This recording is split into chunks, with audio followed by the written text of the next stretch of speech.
Olá, tudo bom? Hoje eu vou falar para você, afinal, qual é a melhor proteína vegetal para a gente consumir. Muitas pessoas buscam consumir proteína no dia a dia, obviamente, né? A proteína é um nutriente muito plástico, muito importante para a pele, para o cabelo, para a imunidade, para a construção muscular.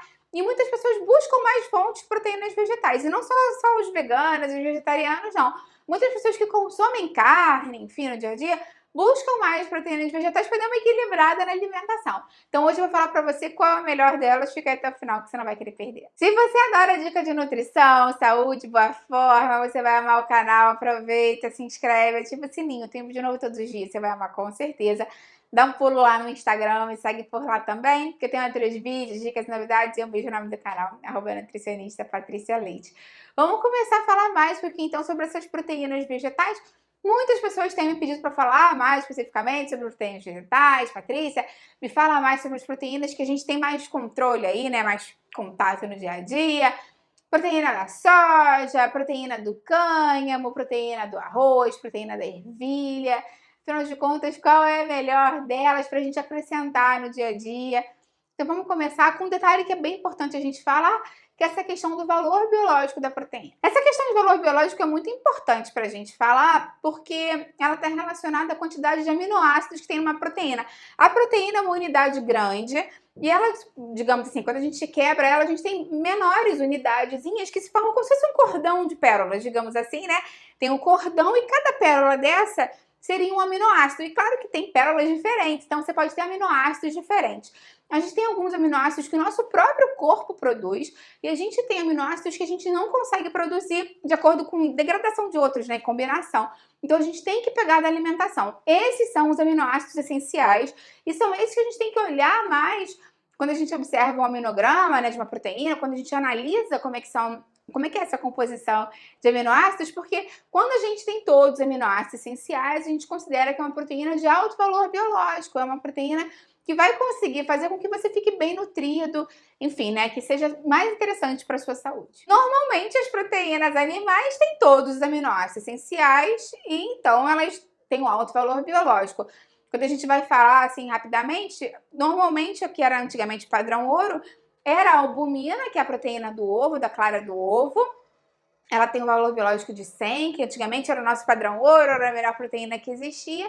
A digestibilidade dela é um pouco mais difícil, né? Ela tem alguns compostos que podem fazer com que você tenha mais flatulência. Na verdade, não é nem mais flatulência, é um cheiro pior dos gases mesmo. Tem até vídeo falando mais sobre por que às vezes os gases ficam com odor ruim. Eu explico mais essa questão da albumina, do ovo lá. Eu vou deixar esse vídeo aqui embaixo, se você não sabe. Tem um vídeo aqui, o nome do vídeo aqui é uma setinha, clica ali que vai abrir a descrição. Eu vou botar esse e outros vídeos bem legais lá para você também. A gente também tem a proteína do soro do leite, que é o whey protein. A gente tem diferentes tipos de whey protein, concentrado, hidrolisado, isolado e diferentes valores biológicos de acordo com o processamento que ele teve. Mas o próprio whey protein concentrado, que é o mais básico, digamos assim, já tem um valor biológico bem mais alto. Então, quando a gente vai olhar para o valor biológico das proteínas vegetais, a gente tem que olhar o aminograma delas e ver, na verdade, o que está deficiente, o que está sobrando, para verificar se é uma boa proteína para ser consumida. Primeira proteína que quando a gente pensa em proteína vegetal, a gente pensa em proteína de soja, né? Que é a proteína mais clássica, mais estudada, há mais tempo. E realmente é uma proteína que a gente pode considerar ela uma proteína completa, de alto valor biológico, porque ela consegue atingir as necessidades dos aminoácidos essenciais. Inclusive, ela é bem rica em isoleucina, leucina, varina, que são os aminoácidos ramificados, ou BCAA, como são conhecidos. Então, para quem busca, né, ter mais resistência, ter melhor performance, atlética mesmo, é uma boa opção. Ah, Patrícia, está falando de proteína de soja transgênica. Nem toda soja é transgênica. Então, você pode olhar no rótulo, quando você for comprar a própria soja ou suplemento de soja, se a soja que você está comprando é transgênica ou não. E é um detalhe interessante para você prestar atenção, com certeza. Tem uma proteína que está sendo muito estudada atualmente, está muito na moda, principalmente fora do Brasil, que é a proteína do cânhamo. E ela realmente é feita a partir da obtenção de um pó fino das sementes de cânhamo. No Brasil isso ainda não está legalizado, mas fora do Brasil, na Europa, nos Estados Unidos, já está sendo muito consumida mesmo. E ela é uma proteína cada vez mais estudada e com um perfil de aminoácidos bem interessantes. Ela tem os aminoácidos essenciais todos presentes. Com relação à composição, né, assim, a dose que tem de cada um deles, daria muito de estudo para estudo, né? É uma proteína mais recente, mas assim, a gente infere que possa ser uma boa opção, principalmente complementar. Como ainda não tem estudos assim muito diretos, dizendo a quantidade, a proporção certinha dos aminoácidos essenciais nela de uma forma padronizada, o ideal mesmo, se você faz uso fora do Brasil, é que você alterne, né, com outras fontes de proteínas vegetais para garantir que você vai estar conseguindo todos os aminoácidos essenciais que você precisa. Outra proteína que é muito comum ser utilizada por quem é vegano, vegetariano, intolerante à lactose, à proteína alérgica, né, à proteína do leite, é a proteína do arroz. É uma proteína de um sabor mais agradável, né? Porque normalmente essas proteínas que vêm à base de leguminosas ou sementes têm um sabor mais terroso, né? Porque elas são feitas a partir da semente crua, normalmente. Então, o sabor é mais terroso, é mais difícil de você acrescentar mesmo, por questão de palatabilidade. E a proteína do arroz é uma das mais palatáveis que existem, até mesmo para crianças que têm alergia à proteína do leite de vaca, às vezes é uma opção interessante, mas ela tem uma limitação justamente na lisina, que é um aminoácido essencial, que ela não atinge a necessidade, ela não tem uma grande quantidade de lisina que possa suprir. Então, ela acaba sendo uma fonte incompleta, mas também complementarmente pode ser interessante para sua alimentação. Quero só fazer uma ressalva aqui, um parênteses para explicar que eu estou falando da proteína do arroz, mas o arroz, por si só, não tem uma quantidade assim tão expressiva de proteína, né? Ele é um cereal que tem proteína, mas a maior fonte de nutriente dele é o carboidrato mesmo. Então, se você busca utilizar a proteína de arroz como uma fonte, uma das suas fontes de proteína, talvez seja mais interessante você procurar os shakes especializados mesmo, né? Em que você pode acrescentar água, bater com fruta, para utilizar isso como uma forma de suplemento mesmo. Porque normalmente os vegetais vão ter uma quantidade de proteína interessante, até mesmo a soja, até mesmo ervilha, o grão de bico, os feijões, mas normalmente a maior proporção é de carboidrato. Então, se você busca suplementar, focar direto na proteína, o importante é que você busque, então, né, num suplemento especificamente. Mas claro que se você for vegano ou vegetariano e quiser ter uma alimentação equilibrada, você consegue tranquilamente fazer isso com a sua alimentação, casando, combinando os nutrientes de uma forma mais, né, enfim, diversificada e numa grande quantidade para atingir suas necessidades de proteína. Outra proteína interessante para consumir é a proteína da quinoa. Você tanto pode consumir da própria quinoa quanto shake de quinoa, né, proteína em forma de shake, da mesma forma que o arroz, né? Mas no Brasil acaba sendo um pouco mais caro, um pouco mais difícil você encontrar um shake só de proteína da quinoa.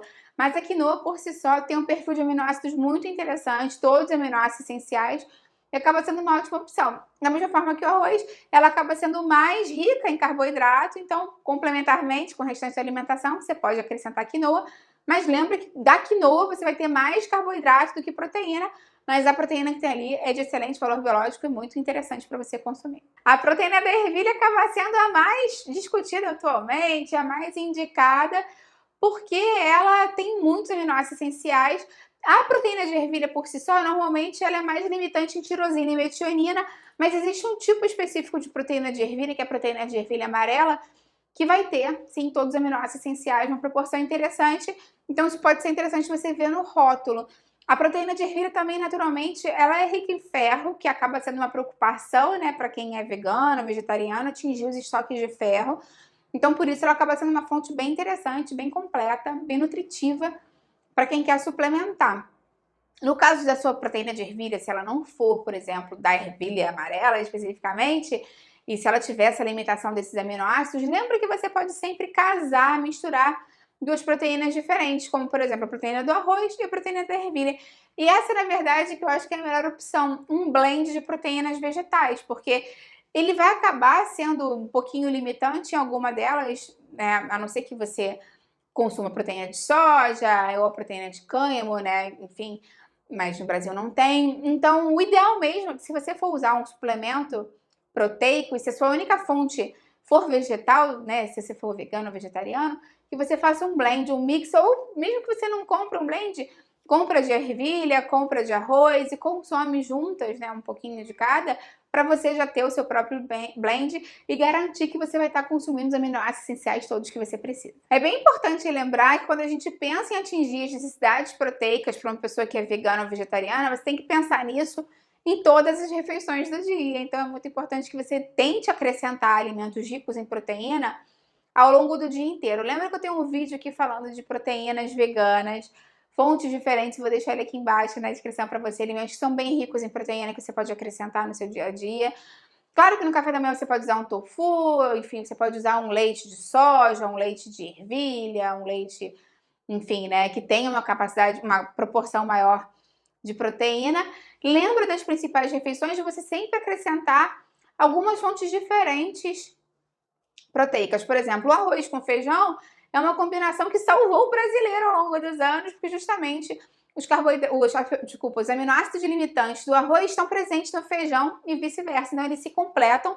E essa mistura de arroz com feijão tem um valor nutritivo, um valor biológico muito interessante para ser consumido. Da mesma forma, o feijão com milho é uma combinação muito interessante. Já falei do arroz com a ervilha também. Então, acrescentar diferentes tipos de alimentos mesmo, que são ricos em proteína, na sua alimentação do dia a dia, vai fazer com que você garanta que você vai ter os aminoácidos essenciais todos. Então, para quem é vegano e vegetariano, o mais importante é variedade alimentar, porque eu conheço muito vegetariano que fala, eu sou vegetariano, mas não tem uma alimentação tão equilibrada assim, né? Vive à base de pizza de queijo, salgadinho, refrigerante. Então, apesar de ser vegetariano, a gente pensa, é muito saudável, mas nem sempre. Então, a variedade alimentar também é muito importante nesses casos. Lembra que eu tenho uma playlist aqui no canal de diferentes tipos de proteína. Eu botei tudo lá, né? Nessa playlist, alguns vídeos que eu já falei sobre o whey protein mesmo, sobre proteína do ovo, né? Albumina. Tem vídeo sobre a proteína do arroz, proteína da ervilha. E aí, se você quiser saber mais sobre alguma proteína específica, vegetal ou não, você escreve aqui pra mim que eu venho e faço o vídeo. Me conta se você tem hábito de consumir algum shake de proteína no dia a dia. Qual deles você tem hábito de consumir? Ou se você pega a proteína toda da alimentação mesmo, qual é a sua estratégia? Eu vou adorar ver o seu comentário. Dá curtida no vídeo, que isso me ajuda muito. E compartilha porque vai gostar com quem precisa. Vamos juntos ampliar essa corrente do bem, que é isso que eu quero aqui com o canal. Até a próxima. Tchau, tchau.